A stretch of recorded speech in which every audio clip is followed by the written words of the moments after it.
রাসূলের হাতে হাত দিয়ে কালেমা পড়ে ইসলাম গ্রহণ করেছে, তারাও যুবক ছিল। যুবকী অবস্থায় বেশিরভাগ সাহাবা ইসলাম গ্রহণ করেছে, ইসলামের মধ্যে দীক্ষিত হয়েছে, যুবক অবস্থায় দীক্ষিত হয়েছে। তাহলে যুবকের দাম বেশি না কম? বেশি। কিয়ামতের ময়দানে আল্লাহ পাক রব্বুল আলামিন মানুষের যৌবন কালের হিসাব নেবেন।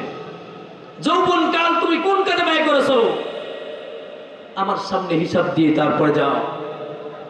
বন্ধুরে, আমার ভাইয়েরা আমার, তাহলে যৌবন কালের ইবাদতের দাম কম না বেশি? বেশি। এই জন্য যৌবন কালে কোরআনের তেলাওয়াত বেশি করতে হবে, যৌবন কালে নামাজ বেশি পড়তে হবে, যৌবন কালে আল্লাহ পাক রব্বুল আলামিনের কাছে বেশি বেশি দোয়া করতে হবে, যৌবন কালে কোরআনের তেলাওয়াত বেশি করতে হবে। তবে আমার কলব ঠিক হবে।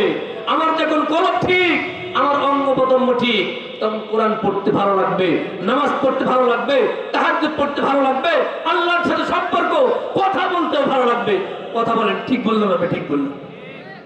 আল্লাহ পাক রব্বুল আলামিন আমাদেরকে, যুবকদেরকে এই কোরআনি জ্ঞান ভিতরে নিয়ে আসার তৌফিক দান করেন। সকলে মিলে আল্লাহুম্মা আমিন। আল্লাহ পাক রব্বুল আলামিন হযরত সাদ বিন আবি ওয়াক্কাস রাদিয়াল্লাহু তাআলা আনহুর একটা কথা আরশের মধ্যে, একটা কিতাবের মধ্যে আসছে।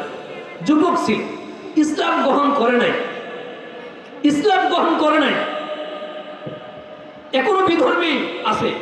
সাদ বিন আবি ওয়াক্কাস রাদিয়াল্লাহু তাআলা আনহু একদিন মাঠের মধ্যে ছাগল চড়াচ্ছে। আবু বকর সিদ্দিক রাদিয়াল্লাহু তাআলা আনহু মসজিদের নববী থেকে মাঠের ভিতর দিয়ে আসতেছে আর কালেমা পড়তেছে, লা ইলাহা ইল্লাল্লাহু মুহাম্মাদুর রাসূলুল্লাহ, লা ইলাহা ইল্লাল্লাহু মুহাম্মাদুর রাসূলুল্লাহ। এই কালেমা আবু বকর সিদ্দিক রাদিয়াল্লাহু তাআলা আনহু তেলাওয়াত করতেছে আর আসতেছে। ও বন্ধু, সাদ বিন আবি ওয়াক্কাস রাদিয়াল্লাহু তাআলা আনহু মাঠের মধ্যে ছাগল চড়াচ্ছে, চড়াইতে চড়াইতে আবু বকর সিদ্দিক রাদিয়াল্লাহু তাআলা আনহু মসজিদে নববী থেকে আসতেছেন মাঠের ভিতর দিয়ে। আল্লাহ পাক রব্বুল আলামিনের কালামে পাক তেলাওয়াত করতে করতে আসতেছে। সাদের কানের মধ্যে চলে গেছে, কে যেন মধুর কণ্ঠে কে যেন গান গাইতেছে, আমার কানের মধ্যে আসতেছে।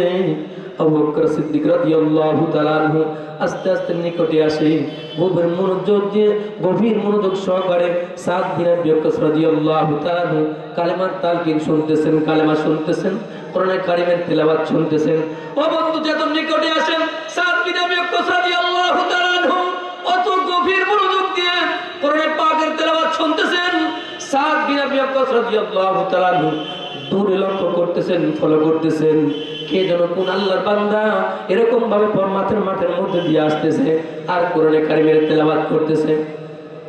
আবু বকর সিদ্দিক রাদিয়াল্লাহু তাআলা আনহু যখন সাদের একেবারে নিকটবর্তী চলে আসছে, এবার আল্লাহ পাকের বান্দা, আল্লাহ রাসূলের সাহাবী আবু বকর সিদ্দিক রাদিয়াল্লাহু তাআলা আনহু সাদের যখন নিকটবর্তী চলে আসছে, আবু বকর সিদ্দিক রাদিয়াল্লাহু তাআলা আনহুকে সাদ বলতেছে, ভাই ও আবু বকর, তুমি কি যেন পড়তেছিলে, তোমার মুখ থেকে যেন কি বের হতেছিল, আমার কানের মধ্যে পৌঁছে গেছে। তুমি কি যেন মুখ থেকে বের হইতেছিলে, তুমি একটু আমার সামনে তেলাওয়াত করো, আমার সামনে একটু তেলাওয়াত করো, আমি শ্রবণ করি, আমি শুনি। আবু বকর সিদ্দিক রাদিয়াল্লাহু তাআলা বলেন, ও ভাই সাদ, তুমি যুবক মানুষ, তুমি ইসলাম গ্রহণ করো নাই, তুমি তো এখনো মূর্তি পূজার মধ্যে নিয়োজিত আছো, তুমি এখনো মূর্তি পূজাকে ভালোবাসো। তুমি যদি কালেমা পড়ো তাহলে কিন্তু তোমাকে কষ্ট ভোগ করতে হবে, তোমার কিন্তু কষ্ট দিবে, তুমি কিন্তু কষ্ট সহ্য করতে পারবে না। সাদ বিন আবি ওয়াক্কাস রাদিয়াল্লাহু তাআলা বলে, ভাই আবু বকর, তুমি যে মধুর কালেমা তেলাওয়াত করতেছো, আমি আর সহ্য করতে পারতেছি না, আমি একবার আমাকে পড়া দেন, লা ইলাহা ইল্লাল্লাহু মুহাম্মাদুর রাসূলুল্লাহ। সকলে বলি সাল্লাল্লাহু আলাইহি ওয়াসাল্লাম। সাদ বিন আবি ওয়াক্কাস রাদিয়াল্লাহু তাআলা আনহু এবার আস্তে করে আবু বকর সিদ্দিক রাদিয়াল্লাহু তাআলা হাতের মধ্যে হাত দিয়ে কালেমা পড়ে মুসলমান হয়ে গেলেন। মুসলমান হয়ে যাওয়ার পরে যুবক মানুষ, তাগড়া যুবক, খুব খেয়াল করে শুনেন ও যুবক ভাইরা, শুনেন, আমরা কিন্তু যুবক। সাদ বিন আবি ওয়াক্কাস রাদিয়াল্লাহু তাআলা আনহু কিন্তু যুবক।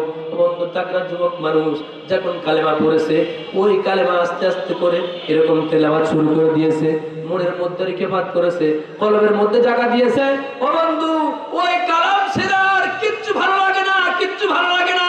সাদ বিন আবি ওয়াক্কাস রাদিয়াল্লাহু তাআলা আস্তে করে বরকির পাল করে নিয়ে আস্তে আস্তে করে বাড়ির দিকে যায় আর কালেমা তেলাওয়াত করে, আউযু বিল্লাহি মিনাশ শাইতানির রাজিম, বিসমিল্লাহির রাহমানির রহিম। আল্লাহ পাকের বান্দা এবার গভীর মনোযোগ দিয়ে শ্রবণ করবেন। ও আমার যুবক ভাইরা, গভীর মনোযোগ, গভীর মনোযোগ। আল্লাহ পাক রব্বুল আলামিন আজকের ওয়াজের কারণে যুবকদেরকে হিদায়াত নসিব করতে পারেন। কথা বলেন, পারেন কি পারেন না? আল্লাহ পাক রব্বুল আলামিনের বান্দা এবার যখন কালেমা তেলাওয়াত করতেছে, আস্তে আস্তে করে বাড়ির দিকে যায়। বাড়ির দিকে যায় মাকে বলছে, মা, ও মা, আমার শরীরটা কেমন যেন খারাপ, আমাকে একটু খাবার খেতে দাও না, আমাকে একটু খাবার খেতে দাও, আমি একটু খানা খাবো, আমার শরীরটা কেমন যেন অস্থিরতা বোধ করতেছে, আমার শরীরটা কেমন যেন ভালো না, আমাকে একটু খাবার খাইতে দাও, আমি আস্তে করে রুমের মধ্যে যা বিশ্রাম নিব। মা তাড়াতাড়ি করে খাতে দিল।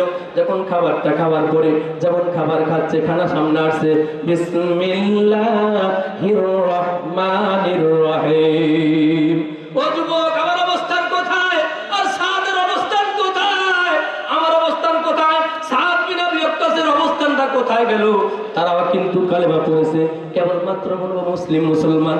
কালেমা পড়ার পরে শুধুমাত্র জায়গা দিয়েছে আল্লাহ পাকের কালামকে, অন্য কাউকে, দুনিয়ার কাউকে জায়গা দেয় নাই, একমাত্র আল্লাহ পাকের কালামকে তার অন্তরের মধ্যে জায়গা দিয়েছে। আমরা তো মুসলমানের ঘরে জন্মগ্রহণ করেছি, আমরা তো কালেমা বলা মুসলমান। আমরাও তো এরকম ভাবে আমরাও তো মুখে বলি যে আমরাও তো মুসলমান, কিন্তু নামে মুসলমান হলে কি কাম হবে? কথা বলেন। নামে মুসলমান হলে কিন্তু কাম হবে না, কামে মুসলমান হওয়া লাগবে। আমরা যখন কালেমা পড়েছি, লা ইলাহা ইল্লাল্লাহ মুহাম্মাদুর রাসূলুল্লাহ, আমরা যখন পড়েছি লা ইলাহা ইল্লাল্লাহ মুহাম্মাদুর রাসূলুল্লাহ, নাই কোনো মাবুদ আল্লাহ ছাড়া, নাই কোনো মাবুদ আল্লাহ ছাড়া, হযরত মুহাম্মদ সাল্লাল্লাহু আলাইহি ওয়াসাল্লাম আল্লাহ তাআলার প্রেরিত বান্দা এবং রাসূল, আল্লাহ তাআলার বান্দা এবং রাসূল। এই কথার উপর বিশ্বাস স্থাপন করার নাম হলো ঈমান। ঈমান এনেছি, মুসলমানের ঘরে জন্মগ্রহণ করেছি, ঈমান এনেছি, কিন্তু ঈমান আনার পরে আমাদের কিছু কাজ আছে না নাই? কথা বলেন। অবশ্যই কিন্তু কাজ আছে। কালেমা যখন পড়েছি, আমার দায়িত্ব হয়ে গেছে 5 ওয়াক্ত নামাজ পড়া, কিন্তু মুসলমান ভাইরা রে, আজকে বর্তমান মুসলমান কিন্তু আর নামাজ পড়ি না, নামাজের কাছেও যাই না। আজান হলে মাত্র 2 থেকে 3 জন মানুষ নিয়ে নামাজ পড়া লাগে। আসলে প্রত্যেকটা মুসলমানদের প্রতি কিন্তু নামাজ ফরজ। ওই মানুষ মুসলমান নামাজ পড়ি না, আল্লাহকে চিনি না, শুধুমাত্র দুনিয়া নিয়েই পাগল। বন্ধুরা আমার, ভাইরা আমার, সাদ বিন আবি ওয়াক্কাস রাদিয়াল্লাহু তাআলা বলতেছিলাম, হযরত সাদ বিন আবি ওয়াক্কাস রাদিয়াল্লাহু তাআলা এবার যখন ঘরের মধ্যে ঘুমাতে গেলেন, যাওয়ার পরে আস্তে আস্তে করে যখন গভীর রাত হয়, গভীর রাত হওয়ার আগ মুহূর্তে কালেমা পড়তেছে, লা ইলাহা ইল্লাল্লাহ, লা ইলাহা ইল্লাল্লাহ, লা ইলাহা ইল্লাল্লাহ, এরকম কালেমা জপতেছে। ও বন্ধু, যখন গভীর রাত্রি হয়ে গেল, আল্লাহ পাকের বান্দা যখন গভীর রাত্রি হয়ে যায়, ওই আল্লাহ পাকের বান্দা এত জোরে জোরে কালেমা শুরু করে দিয়েছেন। ও বন্ধু, এরকম ঘুম কিন্তু এখন আসে নাই, চোখের মধ্যে ঘুম আসে নাই। যত কালেমা পড়ে আল্লাহর সাথে তত সম্পর্ক বেশি তৈরি হয়ে যায়। ও যুবক ভাইরা, মনোযোগ দিয়ে শুনেন, মনোযোগ দিয়ে শুনেন। সাদ বিন আবি ওয়াক্কাসের মতো জীবন গড়তে হবে, সাদ বিন আবি ওয়াক্কাস রাদিয়াল্লাহু তাআলা আনহুর মতো জীবন করতে হবে, তবে কিন্তু ওই মাহফিল সফলতা হবে। আর যদি মাহফিল করার পরে একক তো নামাজও পড়লাম না, বরঞ্চ গুনার মধ্যে লিপ্ত হইলাম, তাহলে কিন্তু এই মাহফিল করা যুবকদের জন্য কোনো সার্থকতা হইল না, যুবকদের জন্য কোনো সার্থকতা হলো না। যুবকেরা, তোমরা আজকের থেকে ওয়াদাবদ্ধ হও, আজকের থেকে ওয়াদা করো যে আল্লাহ পাক আমাকে যতদিন বাঁচায় রাখে, এতদিন পর্যন্ত আল্লাহ পাক রব্বুল আলামিনের গোলামি করব। একটা দিন সগীরা গুনাহ, কবিরা গুনাহ, জাহেরি গুনাহ, বাতিনি গুনাহ, সমস্ত গুনাহ থেকে মুক্তি থাকবো, মুক্তি থাকবো। মুখ থেকে একমাত্র আল্লাহ পাক রব্বুল আলামিনের সান্নিধ্য অর্জন করে দুনিয়া থেকে জান্নাতি সুসংবাদ নিয়ে দুনিয়া থেকে মরতে চাই। কি ভাই এরকম ওয়াদা নেওয়া যায় কি যায় না? নেওয়া যায় কি যায় না? অবশ্যই নেওয়া যায়, কিন্তু ওয়াদা করার পরে ওয়াদা বরখিলাফ কিন্তু করা যাবে না। আল্লাহ পাক রাসূল বলেন, আল মুমিনু ইজা ওয়াদা ওয়াফা। মুমিন তো ওই ব্যক্তি যে ওয়াদা করে ওয়াদা বরখিলাফ করে না। মুমিন তো ওই ব্যক্তি যে আল্লাহর সাথে ওয়াদা করেছেন ওয়াদাকে বরখিলাফ করে না। কথা বলেন, রূহের জগতে যখন আল্লাহ পাক রব্বুল আলামিন আমাদেরকে বলেছিলেন যে হে রূহ বা হে রূহেরা, তোমরা তোমাদের কি আমি প্রভু নয়? আমরা এক বাক্যে বলেছিলাম আল্লাহ তুমি আমাদের প্রভু, তুমি আমাদের রব, তুমি আমাদের সৃষ্টিকর্তা। রূহুর জগতে বলে আসছি। আসার পরে যখন মার পেট থেকে ভূমিষ্ঠ হয়ে দুনিয়ার জগতে আসলাম, ওই মুহূর্তে আমরা আজকে দুনিয়ার মায়ার মহব্বতে পড়ে, আজকে দুনিয়ার খেত খামারের মহব্বতে পড়ে আজকে আমরা আল্লাহকে ভুলে গেছি। বলেন তো, আল্লাহর কাছে ওয়াদা করেছি একটা, দুনিয়াতে এসে কাজ করি আর একটা। আল্লাহ পাকের কাছে মুনাফিক হয়েছি কি হই নাই? কথা বলেন, মুনাফিক হয়েছি কি হই নাই? মুনাফিক হয়ে গেছে।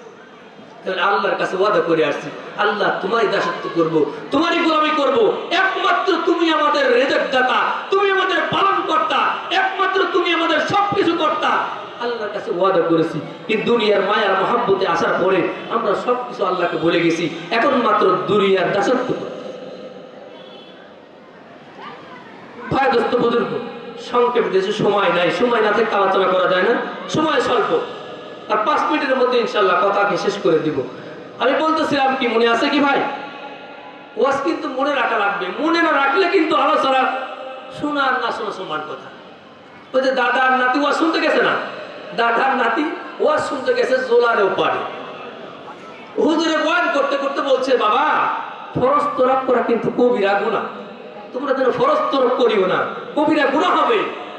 এখন দাদার নাতি দোলার উপর থেকে ওয়াজ শুনতে শুনতে এবার আসতেছে। এখন আস্তে আস্তে করে দাদাকে বলে, দাদা এবার কিভাবে পার হবো? আসার সময় তো কাপড় উপর টুপুর করে বেঁধে বুনতে পার হয়েছি। হুজুর তো ওয়াজ করে দিয়েছে ফরজ তরক করা কবিরা গুনাহ, কবিরা গুনাহ করা যাবে না। এখন দাদা আস্তে আস্তে পার হচ্ছে আর লুঙ্গিটা আস্তে আস্তে উপরে ওঠাচ্ছে। এখন নাতি বলছে, দাদা কেবলমাত্র হুজুরে বললো ফরজ তরক করা কবিরা গুনাহ, আপনি ফরজ তরক করতেছে। দাদা বলছে, নাতি আসো তো আসো, ওয়াজ তো জোলার উপর রেখে আসছি, নিয়ে আসি নাই। আমাদের অবস্থা এরকম হবে। আমরা ওয়াজ শোনার পরে ওয়াজ মনে রাখতে হবে, তবে ওয়াজে কাজে লাগবে। নতুবা যদি ওয়াজ এইখানে রেখে যাই তাহলে ওয়াজ শোনা আর না শোনা সমান কথা। বন্ধুরা আমার, ভাইরা আমার, সাদ বিন আবি ওয়াক্কাস রাদিয়াল্লাহু তাআলা আনহু এবার যখন ঘরের ভিতরে যাওয়ার পরে ও বন্ধু কালেমা কিন্তু তেলাওয়াত করতেছে, কালেমা পড়তেছে। আল্লাহ পাক রব্বুল আলামিনের বান্দা এবার যত গভীর রাত হয় ততই যেন কালেমার তাল কিনারা জোরে জোরে পড়তে লাগতেছে, আরো জোরে জোরে মহব্বত তৈরি হচ্ছে। বন্ধুরা আমার, ভাইরা আমার, আল্লাহ পাকের বান্দা যতই গভীর রাত হয় ততই যেন কালেমার তালকিন জোরে জোরে পড়তে লাগতেছে, জোরে জোরে পড়ে। যখন জোরে জোরে তেলাওয়াত শুরু করতেছে গভীর রাতে, এবার তার মার বাবা দুইজনে জায়গা পাইছে। ব্যাপারটা কি, আমার সন্তান কি পাগল হয়ে গেছে নাকি? মুসলমানের কালেমা পড়তেছে, কারণটা কি? এতদিন তো কবিলে কবিলে কিসি হুবলতা किसी का सफा था वो लैला पर और उज़्ज़ा पर फिदा था हर हर कबीले का नया खुदा था। একদিন তো আমার সন্তান এরকম মূর্তি পূজা করত, মূর্তির সামনে খাবার দিত, মূর্তির সামনে যা মাথা নত করত, মূর্তির সামনে যা চাইতো। কিন্তু আমার সন্তান এখন থেকে উল্টা করতেছে, মুসলমানদের কালেমা পড়তেছে। আমার সন্তানের কি মাথা নষ্ট হয়ে গেছে? সাদের আম্মা দরজা খুলছে, খোলার পরে এবার নিজের সন্তানের দরজার সামনে যায়, আস্তে আস্তে টোকা দিচ্ছে, বাবা দরজা খুলো, বাবা দরজা খুলো। এবার সাদ বিন আবি ওয়াক্কাস রাদিয়াল্লাহু তাআলা আনহু দরজা খুলে ফেলছে। খুলে ফেলার পরে এবার তার মা রুমের মধ্যে প্রবেশ করেছে। প্রবেশ করার পরে বলতে, বাবা তোমার মাথা কি ঠিক আছে? তোমার মাথা কি ঠিক আছে? তুমি মুসলমানদের কালেমা পড়তেছো, মুসলমানদের কালেমা তেলাওয়াত করতেছো, কারণটা কি? এতদিন তো তুমি হেবলার ভুবলার পূজা করতো, কিন্তু আজকে তুমি মুসলমানদের কালেমা তেলাওয়াত করতেছো, কারণটা কি? তোমার মাথা কি ঠিক আছে? বলে, মা আমার মাথা একেবারে 100 ঠিক আছে, কোনো সমস্যা নাই। আমি একমাত্র স্থান দিয়েছি আল্লাহ তাআলাকে। জোরে কোন সুবহানাল্লাহি বিহামদি। দুনিয়ার কাউকে জায়গা দেই নাই, একমাত্র আমি আল্লাহকে জায়গা দিয়েছি। বিধায় আমার কলবের ভিতর থেকে আমার আল্লাহ তাআলার কালামই জ্বলতেছে। জোরে কোন সুবহানাল্লাহি ওয়া বিহামদি। তাহলে আল্লাহ পাক রব্বুল আলামিন যে আমাদের জন্য, আমরা তো মুসলমানের ঘরে জন্মগ্রহণ করেছি, সাদ বিন আবি ওয়াক্কাস রাদিয়াল্লাহু তাআলা তো বিধর্মীর ঘরে জন্মগ্রহণ করেছে। এই সাদ যদি কালেমা তেলাওয়াত করতে পারে, মুসলমান হতে পারে, আমি আর আপনি মুসলমানের ঘরে জন্মগ্রহণ করে আজকে আমি কোরআনে পাক তেলাওয়াত করতে পারি না, কোরআনে পাক তেলাওয়াত শিখি না, নামাজ পড়ি না, রোজা করি না, হজ করি না, যাকাত দেই না, আজকে মুসলমানের অবস্থান কোথায়?